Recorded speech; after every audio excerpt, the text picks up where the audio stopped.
Welcome to the Service MVP Podcast. This is where you go to learn how to use pure motive service to create higher value to grow your results.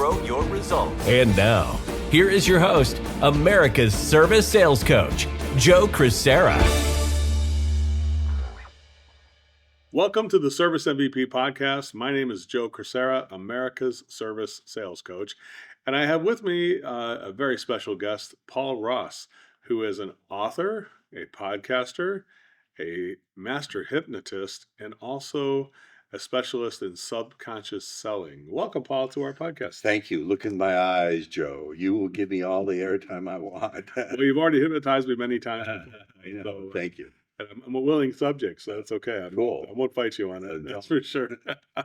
If you can see what's under the hood, well, good luck on that. Resistance is useless. Well, Paul, we're going to do a thing called the subconscious advantage, the subconscious sales advantage, how to get clients to sell themselves and add top dollars to your bottom line. Correct. And so Paul is going to help us tap into a lot about what we believe with our total immersion training program. There's a certain rhythm to it, a certain cadence to it, a certain suggestive nature to it that kind of makes it hypnotic, if you will. And one of those things that everybody always says is like, I can't believe this works, but it works. Yeah. So Paul, let's get started. You want to jump right in with this?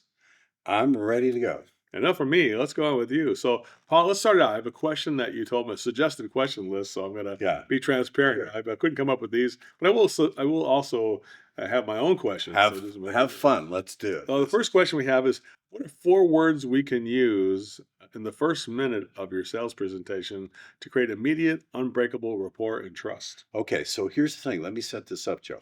Nowadays, our prospects, our clients, whatever, don't have the focus they used to have. We're so distracted, we're so numbed out and dumbed down by those smartphones that we don't have time to take an hour to establish rapport. We need to get trust and even compliance right away. So we have to create that illusion that they already are on the same side of the table with us. So the words are, let's see, we, us, together, explore, invite, and share. Let me put it together for you, okay? So if I were doing a presentation, I wouldn't say, hey, great to see you. My name is Paul Ross, blah, blah, blah. Today, we're going to be discussing my plan that's going to show you how to get 100% more clients in under 90 days. I'm giving facts, data, figures, numbers. I would say something like this. Hey, folks, great that you're here today. Before we begin our exploration together, so let's look at those words. Before we is what I call an implied relationship word. It's implying a relationship. Before we begin our, that again implies a relationship. It's a suggestion of a relationship. Before we begin our exploration. Exploration is an incredibly hypnotic word. Now, you probably never considered that before, but think about this. For every exploration, there must be a leader, and for every leader, there must be a follower. Exactly.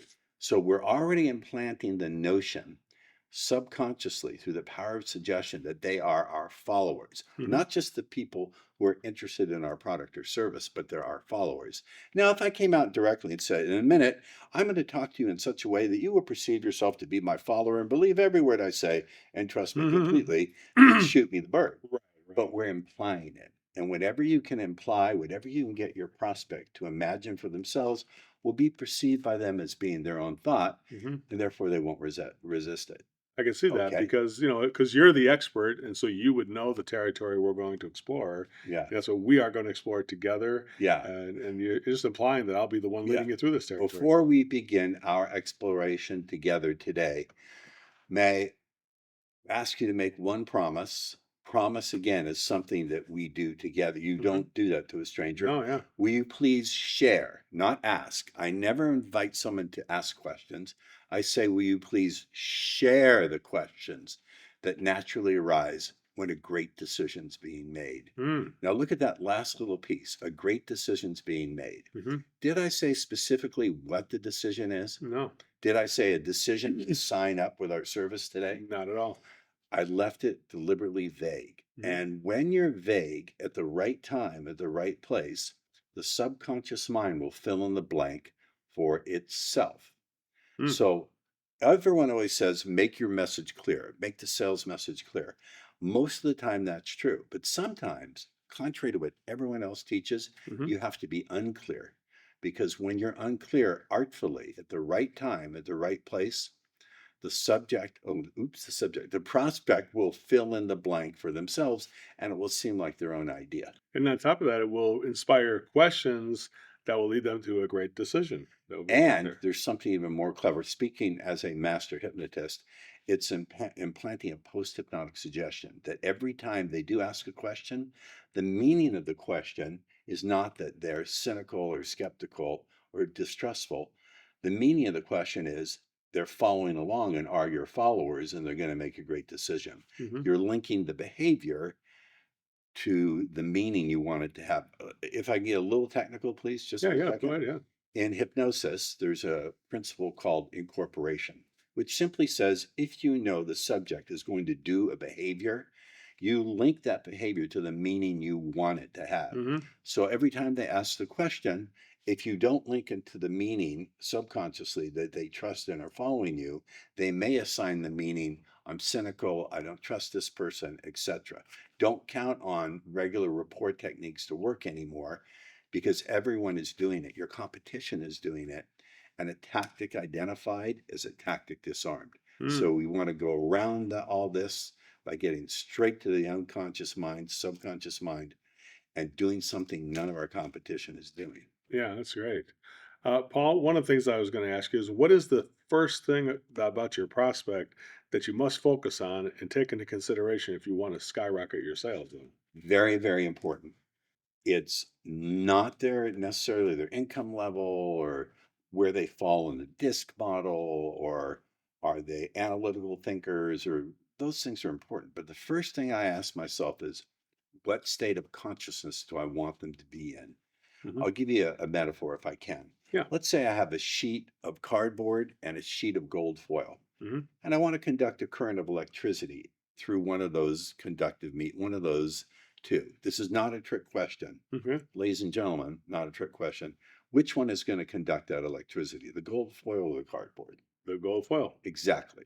So consider your prospect state of consciousness to be like those two mediums. Do you want them in the cardboard states of being unfocused?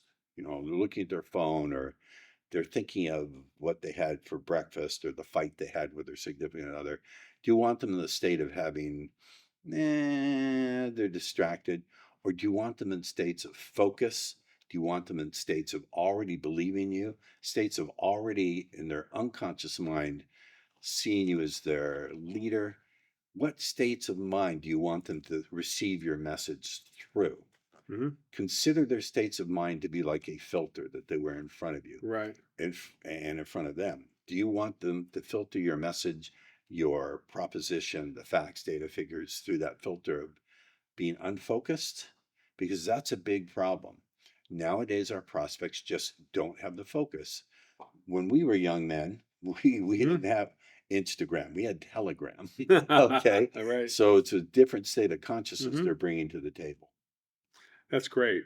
Now, Paul, what as you know, in our total immersion system, which I know you know a little bit about, I kind of do a little counterintuitive things that are not exactly what straightforward. When people expect me to zig, I try to zag in a way, right? Correct. So, what are some counter examples, and how you can use them to easily destroy objections when it I comes to don't want to sales? just destroy objections, Joe. I want to give people amnesia for the objections. Mm. Being a hypnotist, I want them to forget those objections. Counterexamples are perfect. Counterexample is something that actually breaks rapport. See, here's another thing I teach. There are times when you need to shock your prospect, disrupt your prospect's thinking, destroy rapport to create suggestibility. Mm. Because if you temporarily break a subject's I keep talking about subjects because I'm a hypnotist. When you break your prospect's pattern, they become temporarily suggestible. Mm. You see, people think, act, behave, walk through the world in fixed patterns. When you break that pattern, they don't know what to do. Hmm. You remember the days of live TV soap operas? Absolutely. Okay. Do you remember sometimes in those soap operas, every once in a while, one of the actors would forget their line? Yes. And the other actor would look off camera like at the director. What do I say? I'm not getting the line I expected. So your prospects are sort of like that. So when I get an objection like I need more time to think it over, there's some good ways to handle that. A typical way would say, "Hey, I understand. What is it specifically that we need to think over right now? I get it, but first I would say something like this. Really, I understand. Can I ask a question? Have you ever taken a long time to think something over and it still turned out to be a horrible decision?" And you'll get this. The eyebrow flash and their head will go back, their eyes will Mhm. widen a minute, and because everyone has had that example. It's Yes. a universal example. As soon as you put that shock in their unconscious mind, it attaches pain to the objection, and the unconscious mind doesn't like pain, so it vanishes it. Mhm. Now their mind is open for me, and I'll say something like, maybe it's not about time, but about the clarity you need, and I'll subtly gesture to myself. Maybe it's about the clarity you need to recognize you want to move forward today. So thinking about it like that, let's just clear up all the smoke Yeah. and think about what it is. Let's bring onto the table just for a minute what it is we really need to figure out. Not what you need to figure out, but Mhm. what we need to figure out. Yeah. So it interrupts the objection, gives you them amnesia for it, reframes it about being clarity, reinforces the idea that we are the leader and the authority. Mhm. And most importantly, Joe, it gives them permission to speak the truth. One of the reasons our prospects won't tell us what's really going on is they're afraid of looking stupid. Mhm. And so this gives them permission to speak frankly and to feel free and to feel like they're just having a conversation with a friend. How do the traditional teachings of the mindset get in the way sometimes of our success? Okay, so the question, I started asking this question way back in 2005 when I first started people teaching CEOs and C suite people and business owners who are already super successful. I thought, you know, they're successful, but they still don't think they're good enough. I thought this question, and it took my mind about 2 years to figure this out. And I'm no dummy. I won't toot my own horn, but it took me a while. How do we create a vision that is congruent, that is built on our values, that's not dependent on the events of the day or our feelings in the moment, but also allows for feedback from our environment so we Mhm. can learn and allows us to learn quickly? And I recognize that so much of what's taught about keeping a positive mindset is just inefficient or doesn't work. So often what's taught is if you if you're if you fall down or you have some self-doubt, just pump yourself up by saying, I am a great closer, I can do it. Problem is, your subconscious mind or your unconscious mind is chattering, saying, no, you're not, no, you're not, no, you're not. Look at all the times you failed. Now, here's a rule of hypnosis. In any battle between the conscious mind and the unconscious mind will always win. So Mhm. I teach three magic words.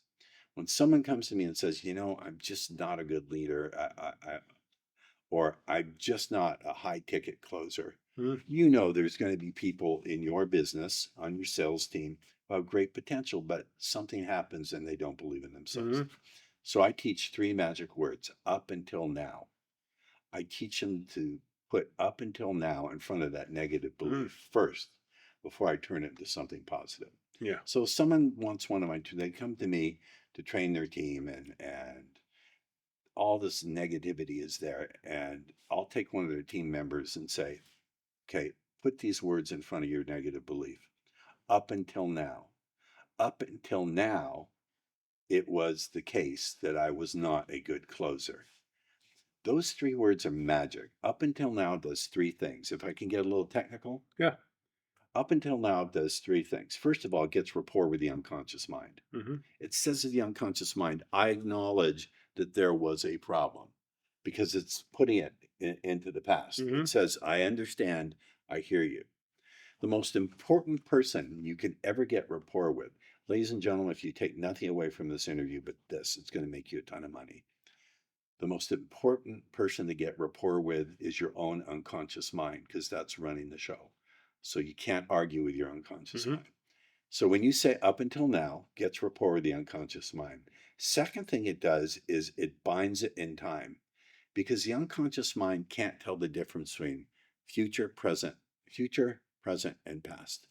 So up until now says it was true, it's no longer true, and it no longer will be true. And the final thing it does is it unglues it from the person as a whole. It says it's not about me personally. It was just something I was behaving. It was just software in my head. Now I can change it. Mm. Now, Paul has a book called The Subconscious Sales Event, which I urge everyone to purchase and You can get it for free. get it for free. How do they get it for free, Paul? Go to paulrossbook.com, and there's also a 10-minute video training on how to crush objections using counterexamples and 4 other methods that I teach. Hmm. You talk about implanting suggestions and commands. Yeah. Is it something anybody can do, or something that is kind of people who do our kind of a thing here can in the service business and decide on a home situation? Something that can easily be done? Tell me about that. It takes a little bit of training. I'll tell you why. Because the unconscious mind picks up on little shifts in volume, voice tonality, inflection. So if I wanted to give you a command to listen carefully, I wouldn't say, Joe, it's really important to listen carefully. Hmm. That would be picked up. Hmm. But instead, I speak just a little softer. I say, Joe, I find when a person starts to listen carefully to what it is I say, it's not important that they continue to focus in, Joe, in a way where you recognize that there's an agreement happening here, isn't there? Hmm. And you can see it's working, even though It you is know working. what I I do. get 100% get it. I get it. Oh, I often do a thing where I'm doing seminars and I'm like, all right, write this down. And all of a sudden, boom, everybody just attaches themselves to that command. It's sort of a subconscious, like, I'm not sure if it's a power play, but it's like something important is about to happen. So yeah, it's like it kind of like pulls the slingshot back in a way. yes, And then when I deliver the information, it's like, what? It's like, that's brilliant. Whatever, or whatever. It's sort of like that thing. And I noticed there's a lot of things that have when I read your book, I noticed there's a lot of commonalities between what I teach in the book, What Should We Do? I love that. What should we do? Yeah. So it's like, and even that's a pattern break. It's like, yeah, I want to think about it. It's like, yeah, I should take all the time you want. So what should we do? So it kind of puts it back on the other person. Yes. They're not expecting it, and it's a pattern break. And I You totally believe in that. you just did something very brilliant that you're not even aware of. What's that? Maybe you are aware of it. You did what I call the subtle unconscious head nod. You did this. Hmm. You didn't say, what should we do? You said, what should we do? And you gave that little head nod. Now, when you see this, I keep thinking in terms of subjects Hmm. because I'm hypnotist. When you see the prospect, when you do this and you Hmm. see the prospect do that, they're unconsciously agreeing. Oh, they do. They do. Yeah. I'll give you another very interesting one. Hmm. If you're out there in the field and there's a husband and the wife has her purse on the table, Hmm. if she keeps it next to her, there's still an objection. But if she takes it and puts it down on the floor, now she's wide open. That's It's interesting. just a little interesting thing to look for. That is an interesting thing. How would you suggest somebody's pivoting if they get them to put that person on the floor? That I don't know. I'm just Uh-huh. giving you that little. It's interesting. Well, you can kind of see if the conversation's opened up into the thing where people are like, this is the kind of person I want to do business with and things like that, right? How does the ability to There's one thing oh, yeah. contained within that. That's brilliant. There's one other thing contained within it, which is this. We've all heard that we buy from people who we know, like, and trust. Mhm. That's not enough anymore. Now we have to get the prospect to believe they can trust themselves to make a good decision. And nowadays, prospects just, it's a generalization and it's an overgeneralization, but many prospects, if not most, don't trust their own ability to make a good decision. Mhm. And I'll unpack why. First of all, again, they're distracted. In order to make a good decision, you have to focus in, Joe, don't you? You have to focus in very carefully. If you can't focus, you can't make a decision. Mhm. You're smiling because you're picking up on I get it. Okay, that's number one. Number two is they have too many things. They have too many opportunities, too many things being thrown their way, too many choices. Yeah, yeah. So that's this Which data? too much data flying around in their head. So, Mm. and also the thing is, they've been burned before, rightly so. Yes. And now they don't trust their own ability to tell whether someone's being honest or not. Yeah, yeah. So if you wait for them to trust in their own ability to make a great decision, you may wait forever. That's why in that first sentence, I said a great decision is being made. Hmm. I was being vague. I didn't say who's making the great decision, when, why, how. I said a great decision is being made. And because I put all those words that implied a relationship in front of that, the unconscious says, oh, I'm going to be making a great decision to go with Joe, to go with service MVP. Hmm. So you want to get your prospect to trust themselves. And they just don't. Don't. I always assume if I don't do something to get them to trust themselves, the default position will be Mm. they don't. That's interesting. Yeah, I think you see that. It's sort of like when you, I think I call it like you're kind of closing off. I look at sort of like the process of elimination in a way, sort of like we're closing off other things that are like thinking about the things that could go wrong, where people wouldn't trust their decision, and trying to eliminate that and make that more certain to the point where the only thing that's not certain is when do we want to get this done, not something else I can think of. Kind of everything people Yeah, could have thought of is thinking about that part of it there. What do you think of that? I think it's brilliant. I think the two methods dovetail right with each other. Yeah. There's a beautiful overlap. One thing I do talk about when you're presenting information, and which I do get pushback on technical people, as you can imagine, for electricians, plumbers, Sure. air conditioning guys. And I'm like, hey, let's leave out the technical data Exactly and only right. tell people what it does. Like, so if you always say, tell people what this stuff does, not exactly what it is. Some people take that like I'm hiding the information. I don't look at it that way. I look at it like we're interpreting it to show people the benefit and simplifying it so the average human can understand it, as opposed to technical people think that, well, I got to teach them all the technical stuff. What would you I say think the advice to those people? that's exactly true. And I'll complement that and add something onto that. It's totally true, totally necessary. Someone once said, someone goes to a hardware store to buy a hammer, but they're not buying the hammer. They're buying the hammer because they want the nail, but they don't want the nail. They want the nail to be able to put a picture up on the wall. Hmm. But they don't really want the picture up on the wall. They want the feelings that come from having the picture, the memories that Mm-hmm. will. So we have to ask ourselves, yes, don't tell them the technical details, just tell them what it does. Mm. And also gather enough information so that will tell you what the benefit to them is of what it does. So if, for example, I don't know the technical details, let's say they replace the furnace and it saves them the cost of repair over 5 years, saves them $50,000. I don't know the technical details of your business. I just don't. Mm-hmm. We have a mutual friend who Yeah. does. You know who he Yeah, is. no, it's it. Great guy.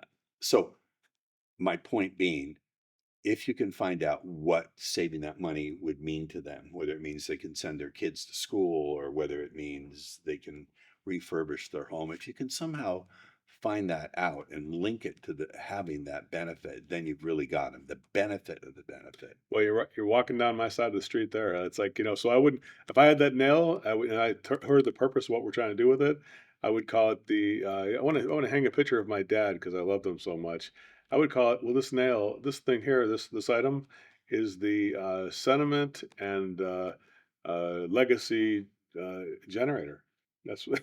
That's This right. will, this will gen, Legacy is a big word for you. this will be a great legacy. This will be able to generate the legacy of your father and able to generate great memories with this item here. That we'll be able to get that picture up there.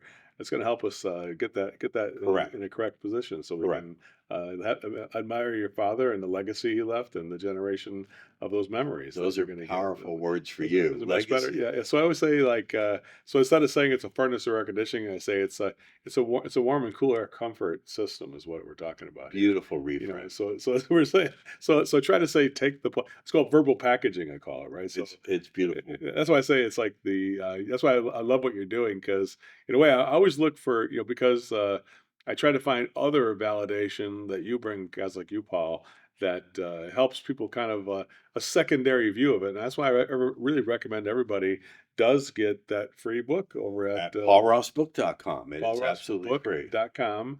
It's absolutely free. The subconscious sales advantage, because I think you're going to get a lot of the stuff that we teach. And I think, like Paul said, it kind of dovetails right into the things we teach, but it gives you a secondary and more profound explanation that I only create these things and just know it feels good when I use it. And I know that's the right thing to do. You are able to kind of tear it apart and dissect it for people to see. Yeah. Here's the science behind it. Here's the kind of thing that does that, right? Yeah, I'm obsessed with language. I have an ulterior motive today, and in everything I do, when I teach, when I train, I want people to fall in love. Not necessarily with me, although I am single. So, ladies, if you are in the San Diego, Southern California area, take your shot before I get taken off the market. I want people to fall in love with language. Hmm. I am in love with words and their power to move hearts, change minds, turn pain into passion, and stumbling blocks into stepping stones to heal.